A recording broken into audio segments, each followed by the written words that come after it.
The issue I will be discussing is air pollution in and near the Port of Long Beach in the city of Long Beach, California. The Port of Long Beach is a primary gateway for trade across the Pacific, with East Asian trading partners making up over 90% of port shipments. The port is made up of 3,520 acres of land, 4,600 acres of water, 12 piers, and 22 shipping terminals. In annual trade-related wages, the port generates $126.8 billion while generating $374 billion in direct and indirect business sales every year. Air pollution refers to air being altered by chemical, physical, or biological agents. Bullard writes that urban air pollution is a result of freeways which run along urban areas where people of color are more likely to live than white people. These areas also have reduced air quality compared to suburbs. This can be seen within the diverse city of Long Beach. These pollutants include diesel and traffic particulate matter, which, in the case of the port, come from trucks coming in and out of the port. Air pollution is associated with adverse health effects, including respiratory disorders like tuberculosis and asthma, as well as cancer, reproductive and neurological disorders, and cognitive decline. Overall, air pollution is viewed as decreasing one's quality of life and health. A study done by Houston, Lee, and Wu found that a higher percentage of Black and Asian residents had higher exposure to particulate matter in communities adjacent to the Port of Long Beach and Los Angeles. Hispanics were also associated with higher traffic matter exposure. In the city of Long Beach, the cancer risk is 583 per million, while it is 754 per million in West Long Beach. Air toxics cancer risk in the zip code 90802, which is the Long Beach area, is higher than 99% of the South Coast population. The pollutants contributing to the cancer risk in both areas of Long Beach are majorly diesel particulate matter, 43.2% and 53.7% being attributed to this matter respectively. This diesel particulate matter is likely coming from the trucks driving in and out of the port. As you can see, this is how traffic looks at around 4 p.m. on a Friday, with many cars being trucks that are coming in and out of the port. According to the United States Census Bureau, the city of Long Beach, which surrounds the port, is home to 466,000 people, with 201,000 of these residents being Hispanic and or Latino. 25.3% of Long Beach City residents are foreign-born, and 3.7% of residents are veterans.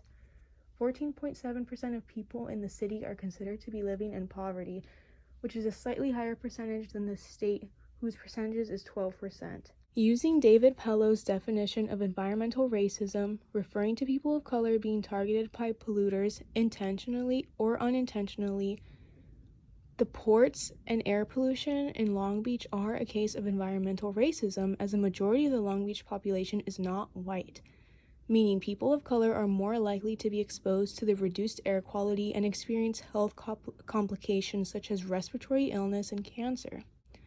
According to Interconnecting Spaces, truck drivers, diesel pollution, and networking in the ports of Long Beach, not only is the Long Beach population primarily people of color, but port truck drivers are independent contractors who are mainly Latino, immigrant, male, and poor, while the residents in and near the port experience reduced air quality.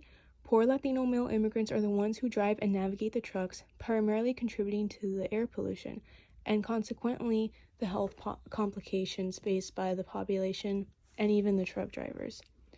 Additionally, adjacent to Terminal Island, which is a part of the port, there are 2 low-income housing projects and apartments which are less than 4 miles from the island. Reflecting upon this information, it is clear that among those suffering from air pollution from the port are people of color and or low income. But despite all this, there has been resistance from the community. The East Yard Communities for Environmental Justice is a grassroots community-based organization in East LA, Southeast LA, and Long Beach, which aims to facilitate environmental health and justice due to the harms caused by industrial pollution. They utilize research-based information, workshops, and training which is targeted toward the community to pressure policymakers, stakeholders, and regulators, as well as shift public opinion. There's also the California Environmental Justice Alliance, whose mission is to create a healthy and safe California by advancing policy solutions. The vision for this is breathing clean air, drinking clean water, living in healthy, safe housing, and living off of sustainable energy. It is also important to note that the port has implemented the Green Port policy since about 2005, where the port's website claims to have implemented changes to reduce harmful air emissions and implement green trucks to reduce impact on human health. This is done by upgrading trucks with new emission-compliant engines, advancing new technology like a hybrid tugboat, and using shore power to plug ships into. Since 2005, the port says it has achieved a 92% reduction in diesel particulate matter, which is a toxic air contaminant which can cause cancer.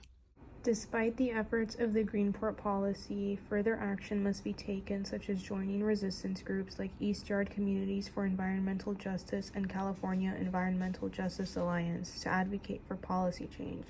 Another form of action is not waiting until the port's promise to transition to zero-emission trucks by 2035, as change must be immediate. Lastly, David Pello emphasizes that we must go beyond looking to the state for help. Thus, a more radical approach to environmental justice reform must be pursued.